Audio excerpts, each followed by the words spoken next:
As we finished up our programs in Davao City, we all joined together and took a plane and flew to Cebu. And when we arrived there, we were greeted by Angel and Barry, who are two of three really important people that are involved in the Inability Project there in Cebu. Apple is the other one, and she came a little bit later to greet us, but they really helped us to be able to solidify all the work that we were going to be able to do in Cebu.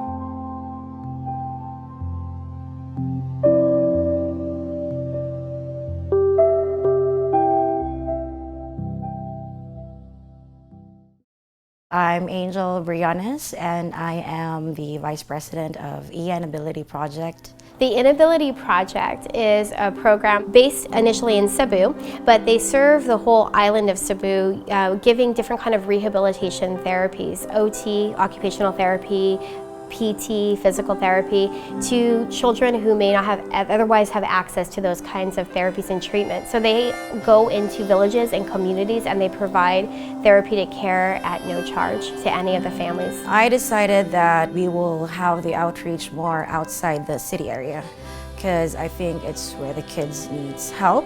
I mean, pediatric massage is non-invasive, and then it would be better that the kids there in the province will get those types of techniques. They have those different on-the-ground relationships in that area that we didn't have at the beginning. They established some of those for us. So we were able to partner with them and go in there and actually impact so many kids in one setting, as opposed to just going to one orphanage or one community center. We were able to come up with this idea to offer big health clinics so we could bring in more kids to one setting and serve more people at one time. There are lots of children in the suburbs, in the mountainous areas in Cebu that need this kind of help. Number one, we had to go to Bourbon, which is north.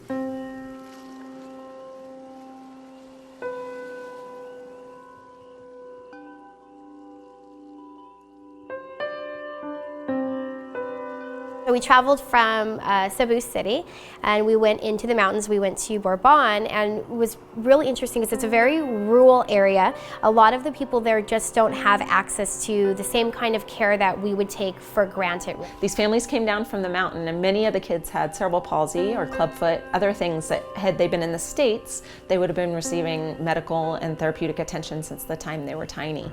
The way how we situated ourselves as if we were like on a panel. And there were hundreds of them with all different types of needs. The city really facilitated them being able to join us at our outreach and literally went out into all the little communities, all the little villages, and let them know that we would be coming and when, and help to make sure that they could be part of that event. So, big event, huge auditorium, like tables set up like we were ambassadors, like, you know, very like sense of we're sitting at these tables and we're sitting in the front. So we got like fed beautiful, yummy snacks and felt very honored, like had this big seat at the table, and that was incredible. Please sing away as you are for the Philippine National Anthem.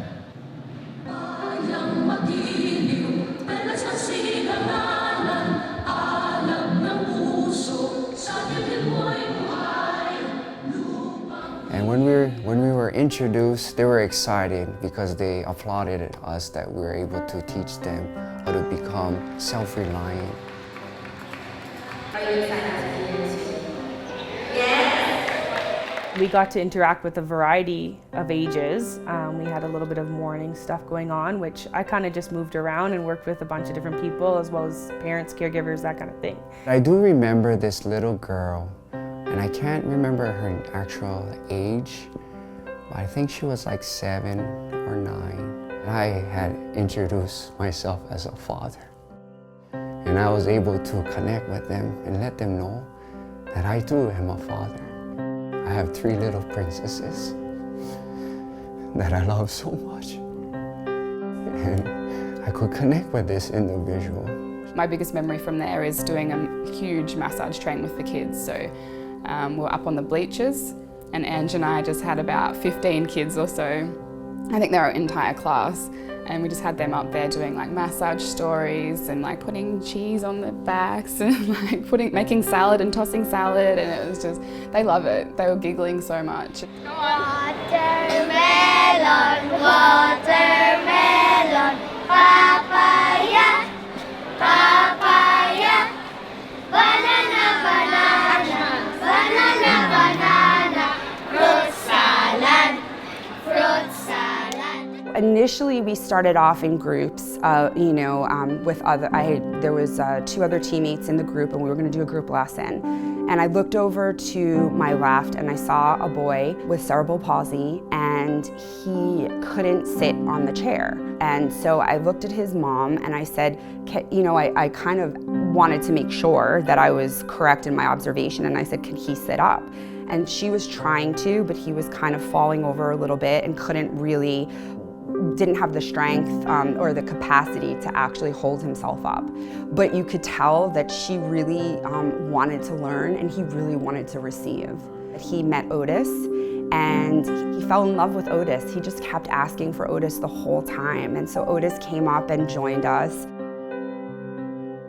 So it was a beautiful experience. I was so impressed with, kept asking like, how did all these people know about this? Like, do they all have internet? Like, how are they all getting all this information, and how do they know that this is what they want to do and that they make it important? And they all knew it was important, and they all showed up, and it was overwhelming, I think, for me to look out there and see a sea of people that were just hungry for information and togetherness and wanted to learn from us.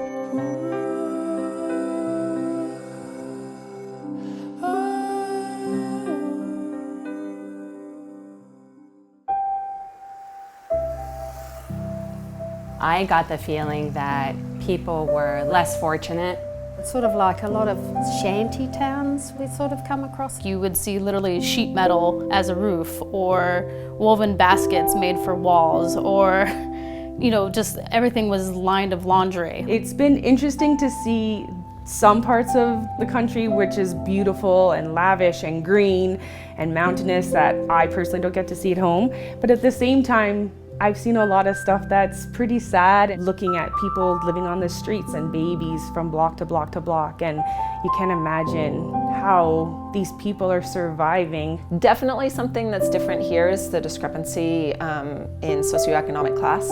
If you get a feeling that there's the people that are up here and there's the people that are down here, and there's not much in between. You can have a really nice place here, and right next door there's like corrugated iron is someone else's house.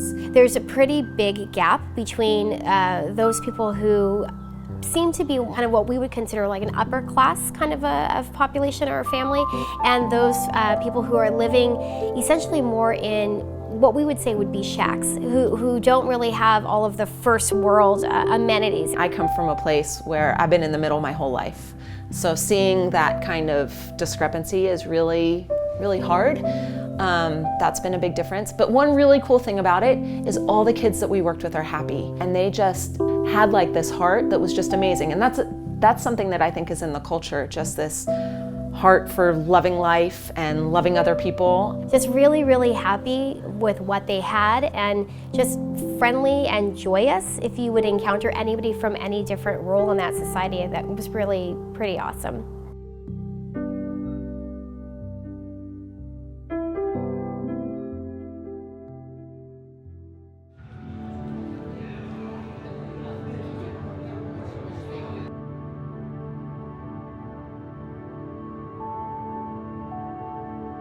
We worked with the Missionaries of the Poor, which has lots of different types of facilities all over the world. And they don't just serve children, they also serve elders and adults who have been displaced.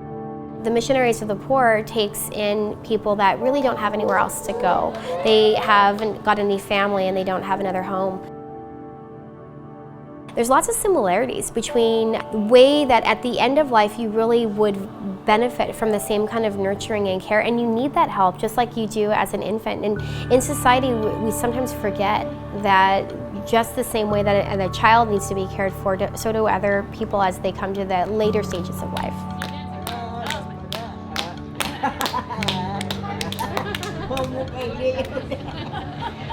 If you're living in a home like that and you're just laying in a bed all day long and no one comes to you to just be with you, to spend time with you, to hold your hand and let you know that someone else knows you are here and that you really matter, it's missing the point. The point is that we really need to communicate that every single person matters. The moment you touch a person, it gives him or her a feeling that truly I am a human being. That truly I need you, you need me. We all need each other. That is massage therapy.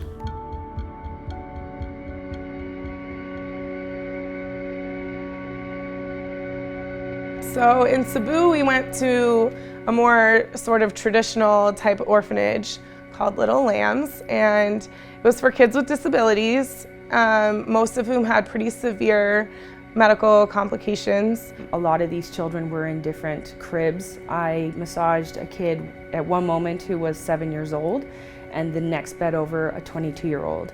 The nurses and the caretakers spent a lot of time changing diapers and feeding the babies and the children. We had an opportunity to do massages on them. My little boy, his name was John, he fell asleep instantly. One of the things that was a little bit different or unique here in this facility was the children really outnumbered the staff. And so something that we notice is the staff are doing a really good job, the very best that they can, but they're understaffed. So some of the kids don't get as much one-on-one attention as the staff would probably like to provide just because there's not enough of them. And so to be able to do that for the kids was pretty amazing. At Liddle Lambs, the staff was just a lot smaller, and so we were kind of in survival mode. We were just doing what we could in that moment. A lot of the kids in that room were visually impaired, they were mobile, but they needed guidance, so they would literally just like grab onto you. Instantly, even just hearing our voice being in a mild, warm kind of tone, they brightened up and started to kind of like move towards you. A lot of them I found were like rolled away. We were still providing nurturing touch and found ways to do that within what they needed. They're not able to get out of their crib, but we were able to take them out. They gave us access to do that, and that was a really nice experience, not only for us, but I think also for the children to be able to do something a little bit different. There was a young boy named Sean in Melvia, and I worked with him. He was just such an obliging, happy young boy. We stuck stickers all over him, and we both did arms and legs, and all he did was just smile. And you know, I think he was non-verbal, but when we left, as we were walking out, he was standing with his face between two pylons watching us walking out. And it really struck me. I mean, I wish I could do a bit more. I was working with a little girl who was 9, but she weighed about 15 kilos. You know, I ended up taking her out of her cot because I don't think that happens very often there. And we just sat outside, and you know, I let her sort of have a look around and see everyone playing, and you know, looking at the birds in the sky. Just something as simple as that, I think, can really help them and make their day. There was a lot of children that you could tell were malnourished, and unfortunately not to the best of their ability had they had other opportunities like we have back home.